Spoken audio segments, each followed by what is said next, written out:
By the time the county engineer stepped into my backyard with mud on his boots, the developer's project manager had stopped calling it natural runoff. Look, we can't control the weather. 3 weeks earlier, This is just natural runoff Brent from the Calloway storm. had stood on the other side of a construction fence with a clean polo shirt, a clipboard, and the kind of smile people use when they already know they are going to dismiss you.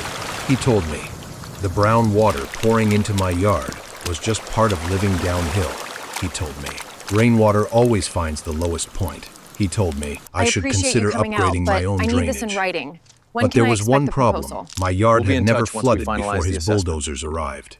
Not once. Not during summer storms. Not during hurricane leftovers.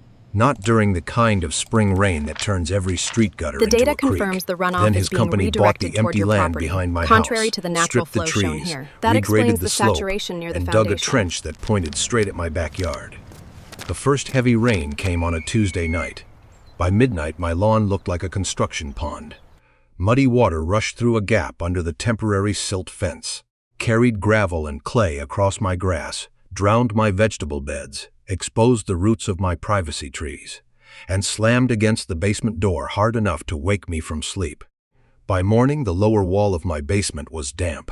The carpet near the stairs smelled like wet concrete. The yard where my dog used to run had become a brown, sucking mess.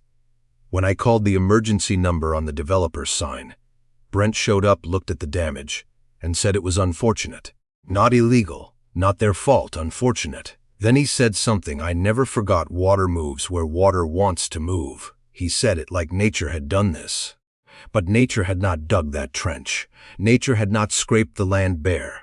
Nature had not ignored the approved stormwater plan sitting in the county records. So I did not argue with him in the mud. I took pictures, I saved videos, I pulled the grading plan, the erosion control permit, the stormwater pollution prevention plan, and every inspection record I could find. And less than a month later, Brent was standing in that same mud while the county engineer pointed to the approved site plan and asked one simple question: where is this trench on the plan? Brent did not have an answer because the trench was not on the plan. The temporary basin they were supposed to use was not finished. The silt fence had failed. The grading had been changed, and the records showed the developer had been told, in writing, that construction runoff could not be discharged into the existing neighborhood. They did it anyway. By the time it was over, the county issued a stop work order. North Star had to rebuild the drainage system, restore my yard, repair my basement damage, pay for an independent engineer, cover additional inspection costs, and explain at a public planning meeting why their temporary field adjustment had turned my home into their stormwater shortcut. Before I show you how a few flood photos exposed a six-figure mistake, like this video, comment what you would do if a developer sent muddy construction water into your yard, and save this story. Because sometimes the truth does not arrive in a courtroom first. Sometimes it arrives as mud on your floor. I bought my house because it felt protected. It was not fancy. It was a small brick home at the back edge of an older subdivision. The kind of place with wide driveways, aging maples, and neighbors who still waved from porches when you walked past with a dog. Behind my yard was an open field. For years, that field was just tall grass, scrub trees, deer tracks, and the sound of crickets at night. In the summer, the trees along the back gave me privacy. In the fall, the leaves turned gold and covered the fence line. In the winter, I could see the distant road through the branches, but it still felt far away. That backyard was the reason I stayed. I worked from home, and most afternoons, after my last call, I took coffee outside and let my dog run in circles near the garden beds. My mother helped me plant the row of privacy trees along the rear fence. The year after I moved in, she said, a yard should feel like a room without a ceiling. Those trees became that room. They blocked the headlights from the road behind the field. They softened the wind. They gave me shade in the late afternoon. And when my mother passed, taking care of them became one of the ways I kept taking care of something she had touched. My basement mattered too. Before I bought the house, I paid for a full inspection. The inspector checked the foundation, the sump pump, the grading, and the walls. He said the basement was dry. The previous owner told me the same thing. She had lived there for 16 years and never had standing water in the yard or moisture through the basement wall. I believed her because the house showed it. No water stains, no musty smell, no warped trim, no old flood line hidden behind furniture for 5 years. She was right. The yard drained normally. Heavy rain moved toward the street or soaked into the grass. The back field could get soft, but my property never turned into a channel. Then a development company called North Star Communities bought the field.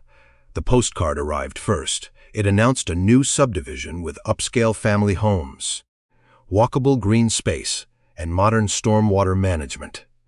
At the first neighborhood meeting, their representatives stood in front of a poster board showing clean sidewalks, neat lawns, and smiling families. They said everything had been engineered. They said drainage had been studied. They said the existing neighborhood would not be negatively affected. I wanted to believe that. I was not against new houses. I understood land gets sold. Fields do not stay empty forever, just because one homeowner likes the view. All I wanted was for them to build responsibly and keep their construction problems on their construction site. That was not too much to ask. At least I thought it was not. Brent Calloway introduced himself as the project manager. He had a practiced voice, smooth and patient, but never warm. When residents asked about noise, dust, traffic, or drainage, he answered, like he was reading from a card. The county approved our plans. Our engineers accounted for runoff. We follow all environmental controls. We will be good neighbors. For the first week, it was just noise. Then came the tree clearing. The field behind my house disappeared in stages. First the brush went down, then the small trees, then the topsoil was scraped back and stacked in long piles. Orange fencing went up. Trucks came and went. A temporary construction entrance appeared near the main road, and after that, the slope changed. I noticed it one evening while throwing a tennis ball for my dog. The land behind the fence did not look like a field anymore. It looked like a tilted sheet of clay. The ground seemed to lean toward the old neighborhood. Toward my row of trees, toward my yard. I told myself I was imagining it. Then I noticed the silt fence sagging after a light rain. Then I saw a shallow channel cut behind the construction fence. Then I saw water collecting at the back corner of my property, where it had never collected before. Nothing dramatic yet, just signs. The kind people ignore until the first real storm proves they were warnings. And the night that storm came, I learned exactly what North Star's modern stormwater management looked like when nobody from the county was watching. It looked like my backyard filling with someone else's mud. The rain started before dinner and sounded normal at first. A steady tapping on the windows, a low rush in the gutters, the kind of storm that makes you close the blinds, check the back door, and feel grateful to be inside. By 10 o'clock, the tapping had turned into a roar. I was working late at the kitchen table when my dog lifted his head and stared toward the basement stairs. A second later, I heard it too. Not thunder, not wind water. A heavy slapping sound, like someone was throwing buckets against the back of the house. I opened the basement door and smelled wet earth before I even reached the bottom step. The floor was still mostly dry, but water was pushing against the exterior door at the walkout landing. It pulsed under the metal threshold in thin brown lines. Outside the small glass window, I could see muddy water swirling where there had always been concrete. I grabbed a flashlight and ran upstairs to the back door. The beam hit the yard, and for a moment I could not understand what I was seeing. The lawn was moving. Water was pouring from the construction site in a wide muddy sheet, breaking through the failed silt fence, cutting around my privacy trees, and spreading across the yard. It carried clay, pebbles, wood chips, and trash from the site. My garden beds were already half buried. The mulch around the trees was gone. The grass had disappeared under brown water. Then I saw the trench, behind the construction fence, just past the place where the old field used to rise slightly. A fresh ditch had been cut into the raw dirt. It ran diagonally across the site and ended almost directly behind my yard. That water was not wandering, it was being delivered. I filmed it from the porch first, then from the basement landing, then from the side yard, standing in rain that soaked through my jacket in seconds. I kept the flashlight pointed at the flow, at the trench, at the broken silt fence, at the water striking my basement door. I called the emergency number posted on the developer's fence. A tired answering service took my message. No one came that night, so I spent hours with towels, a shop vacuum, and a push broom, trying to keep the water from spreading farther across the basement floor. Every time the rain intensified, the pressure at the door increased. Every time the water receded a little, another rush came from the construction site. By sunrise, the damage was visible. My vegetable beds were flattened under clay. The back third of the yard had deep channels carved through it. The roots of 3 privacy trees were exposed. Mud coated the basement landing. A damp line ran along the lower wall inside. Brent arrived at 8:40 in the morning. Not with a crew, not with sandbags. With a clipboard, he walked along the fence, looked at the yard, and gave me a sympathetic expression that did not reach his eyes. I showed him the videos. He said storms can be unpredictable. I showed him the trench. He said, temporary drainage adjustments are common on active construction sites. I showed him the watermark inside my basement. He said. He was sorry I had experienced an inconvenience. That word almost made me laugh. Inconvenience. My yard looked like a riverbed. My basement smelled like wet cement. My trees were leaning in loosened soil, and he was standing there treating it like a scheduling issue. I asked if the trench was on the approved plan. He did not answer directly, he said. Northstar had professionals handling drainage. I asked for the name of the engineer who approved directing water toward my property. He said he was not going to debate technical details with a homeowner. Then he added that Northstar could not redesign an entire subdivision every time one backyard got wet. One backyard.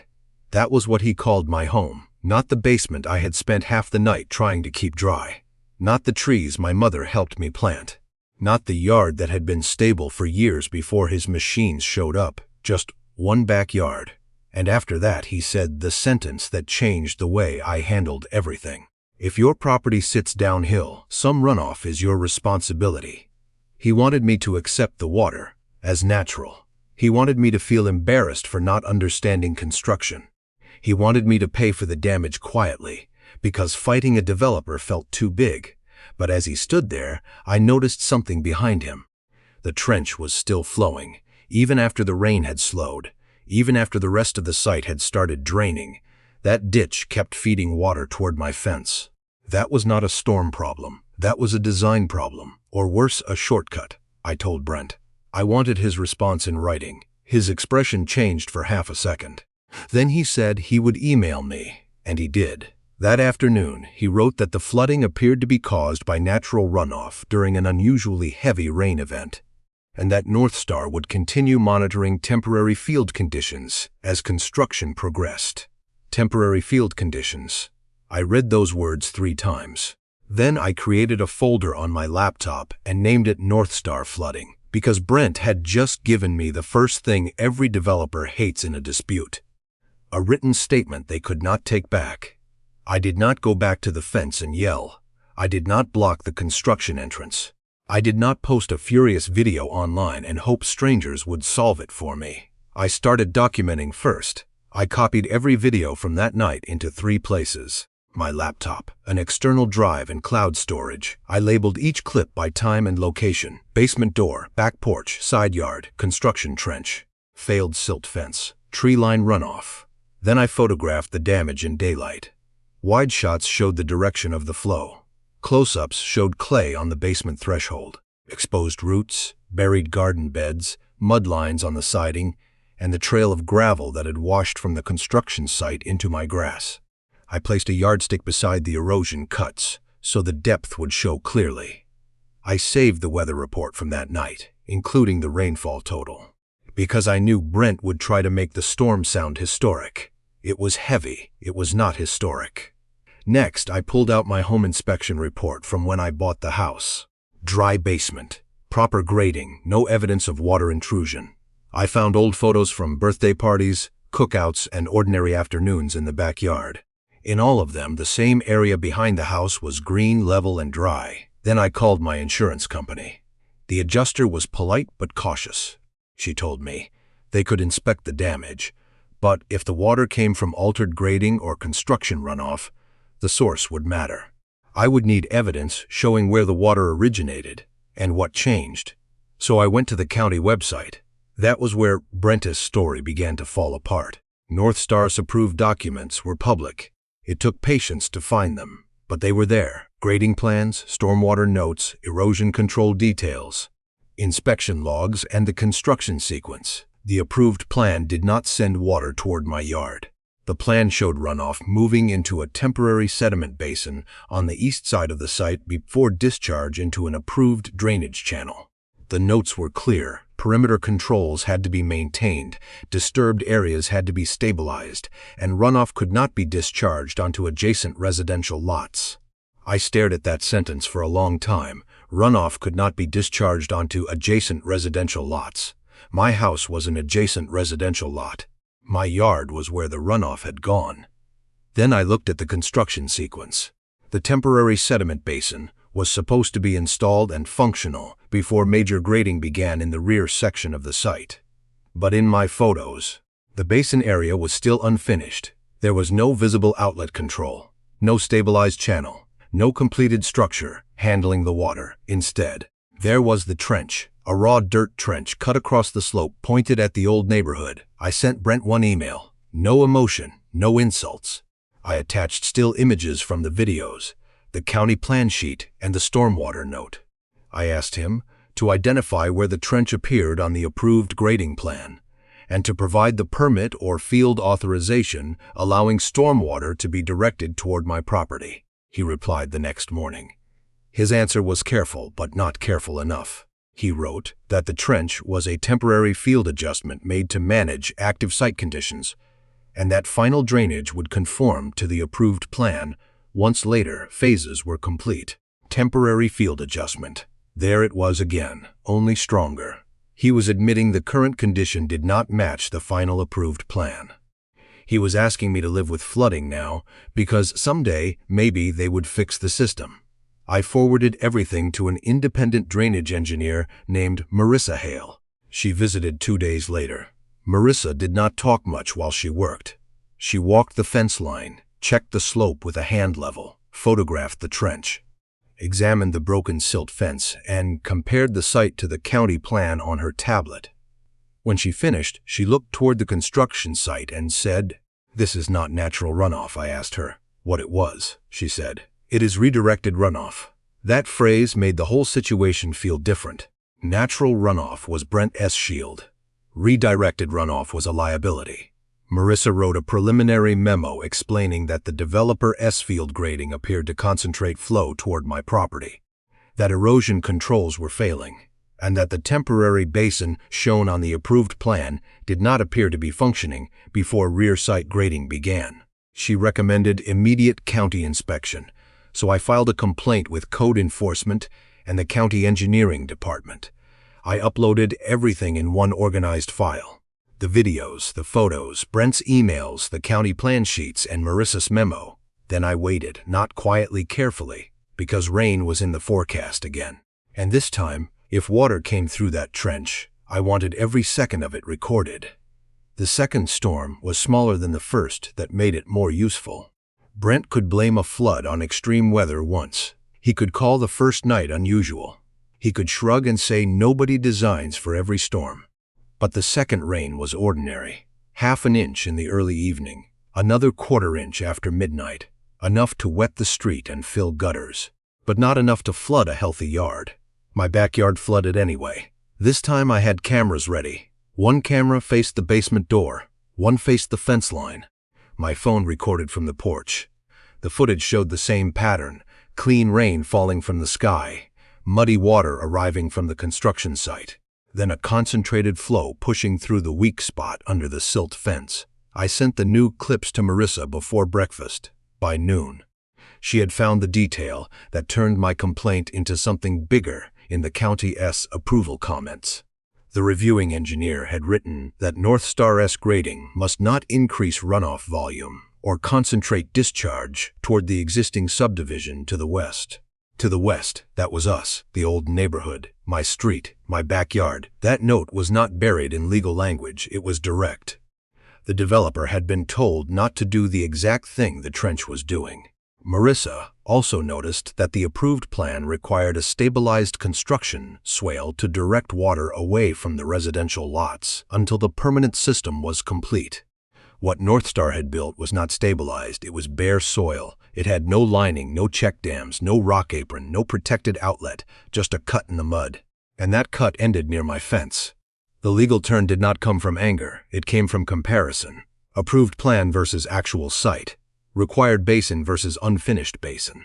Protected swale versus raw trench. No discharge condition versus muddy water in my yard. I hired an attorney named Joel Ramsey, who specialized in property damage and construction disputes. He sent Northstar a preservation letter and demanded that they retain all emails, site logs, inspection notes, field directives, text messages, and subcontractor communications relating to temporary drainage, grading changes, erosion controls, and the rear portion of the site.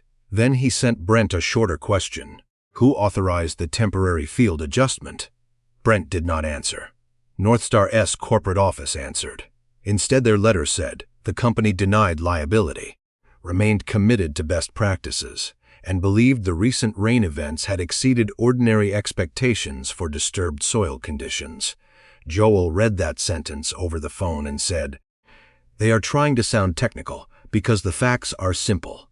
Then, right when Northstar started hiding behind lawyers, another neighbor handed me the one piece they could not explain away. His name was Ron, and he lived 3 houses down. He had a small drone he used to photograph roof repairs and storm damage for his insurance business. 2 days before the first flood, he had flown it over his own yard to check a missing shingle. In the corner of the footage, the construction site was visible. So was the excavator. So was the trench. The video showed a machine cutting the drainage path across the rear portion of the site and pushing loose soil toward the edges.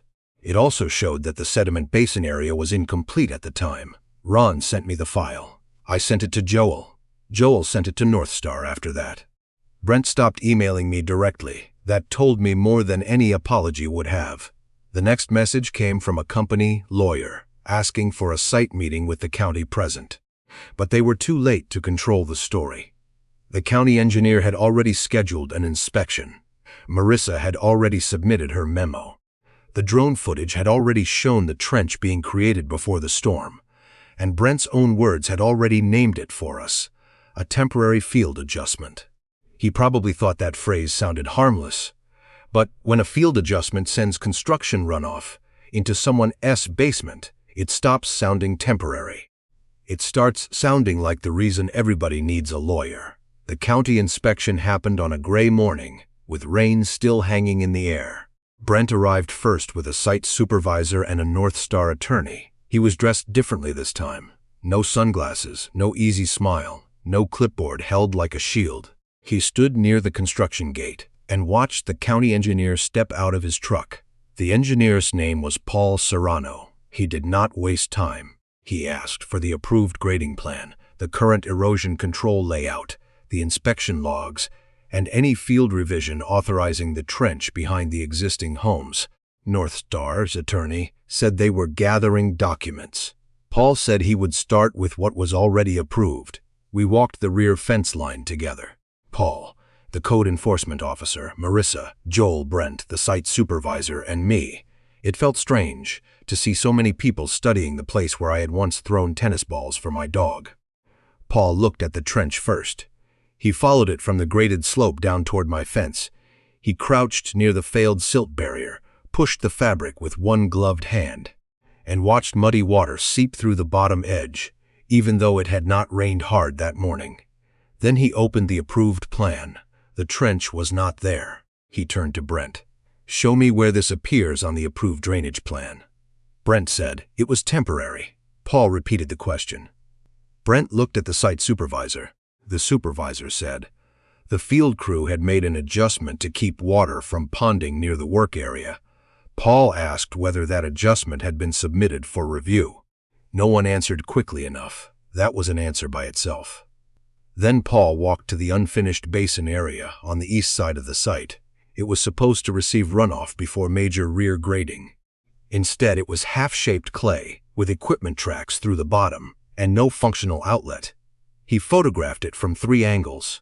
The code enforcement officer took notes. Marissa handed Paul her memo and the rainfall data. Joel handed over Brent's emails and Ron's drone footage. I showed the video from the basement door. The water hitting the threshold, the mud line inside, the exposed tree roots, the flow path through the fence. Brent tried one more time, he said. The storm had been unusually intense. Paul looked at the rainfall report and said it had not exceeded the design threshold for basic erosion control failure. That was the moment Brent's argument collapsed. Not loudly, not dramatically. Technically, the county issued a stop work order for grading and drainage activities in the rear section of the site. The notice also warned that continued violations could trigger daily fines and require third-party inspection costs billed back to the developer. Northstar was required to remove the unauthorized trench, stabilize disturbed soil, repair perimeter controls, complete the temporary sediment basin, submit a revised stormwater control plan, and prevent any further discharge onto adjacent residential lots. The order was posted at the construction entrance before lunch. Bright paper, black letters, public. For the first time since the flood, the machines behind my house went quiet that afternoon.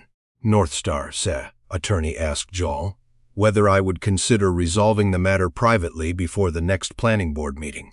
Joel asked if that included full yard restoration, basement repairs, engineering fees, cleanup costs, replacement landscaping, and written confirmation that the corrected drainage system would be inspected before grading resumed. The attorney said they would review it. Joel said the county was already reviewing it. That was the difference. A private complaint can be delayed. A county file has deadlines, a stop work order has consequences, and public meetings have microphones. 2 weeks later, the planning board room was full. I was not the only resident there. Other homeowners brought photos of mud on sidewalks, clogged storm drains, and water pooling near their fences. Ron brought printed stills from his drone footage. Marissa explained the drainage path in plain language. Joel kept his remarks short and let the documents do most of the work. Brent sat behind Northstar's attorney and did not look at me when a board member asked whether the developer had made field changes before the basin was functional. The attorney gave a careful answer about sequencing challenges. The board member interrupted him. That was not my question. People in the room shifted in their seats. That was when I knew the story had changed. It was no longer one homeowner complaining about mud. It was a developer explaining why approved plans had not been followed. By the end of the meeting, Northstar's request for fast-track approval on the next phase was tabled. The county required additional inspections.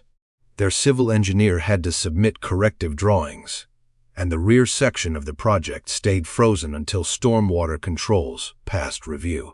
Brent had called my flooded yard an inconvenience. Now his company had a public record, a delay, potential daily fines, third-party inspection costs, and a room full of residents watching every move. Before we get to what they had to repair and why their apology never sounded like an apology, share this story with someone who lives near new construction. Because sometimes the most dangerous thing behind your house is not the machinery. It is the plan they are not following. The trench was filled in on a Monday morning, not by rain, not by nature, by a crew Northstar had to pay. They brought in clean fill, stone, erosion blankets, new silt fencing, and equipment that finally seemed to be pointed in the right direction. The unauthorized channel disappeared slowly, bucket by bucket, until the cut that had fed muddy water toward my house was gone. Then they finished the temporary sediment basin. This time the county inspected it before rear grading resumed. They installed stabilized swales where the approved plan showed swales. They repaired perimeter controls. They added check dams. They cleaned the mud that had washed toward the old neighborhood and reworked the slope so water moved into the proper system instead of my fence. Watching it happen felt strange. Part of me was relieved. Part of me was furious that it had taken flood damage, engineering reports, drone footage, legal letters, and a public meeting to make a developer follow the plan it had already promised to follow. My yard took longer. Northstar's insurance carrier eventually got involved after Joel sent the engineer's report, the county order, and the documentation showing the runoff had been redirected by construction activity. They paid for basement cleanup, moisture treatment, replacement carpet at the landing, soil removal, regrading, new mulch, and replacement planting around the privacy trees. 3 of the trees survived. 2 did not. The nursery replaced them with the closest match available, but they were smaller, thinner, and held upright by stakes. The old trees had stood on their own. The new ones needed help just to stay straight. My mother's row looked uneven for the first time in years. That hurt more than the basement bill, because you can pay to dry a basement, but you cannot pay to replace the years it takes for a tree to become part of a home. Brent never apologized. North Star sent a letter saying they regretted the disruption and appreciated the community's patience while temporary site conditions were corrected. Disruption, temporary site conditions. They had so many words for damage, and none of them sounded like responsibility. But I did not need their apology to know what had happened. The county file said enough. The stop work order said enough. The corrected drainage plan said enough. A few months later, after the grass came back, I stood in the yard with coffee while my dog sniffed the new mulch around the trees. The ground was still softer in places. The basement still made me nervous during rain. Every storm sounded different after that night. But the water no longer came from the construction site. It went where the approved plan said it was supposed to go. That was the victory, not that I stopped houses from being built. I did not. The subdivision eventually continued. New frames went up, roofs appeared, sidewalks were poured. Families would probably move in one day and never know that the quiet yard behind their street had once been used as a shortcut for stormwater. But North Star lost something too. They lost the ability to treat the old neighborhood like empty space. After the public meeting, residents started pulling records before projects began. People learned how to read grading plans. They took photos after storms. They reported failed erosion controls before damage spread. The county added extra inspections to the rear phase of the development, and every time Brent's name came up, people remembered the trench, not the brochure. Not the promises, the trench. That was the part developers hate most. Not the fine, not the delay, not even the insurance claim.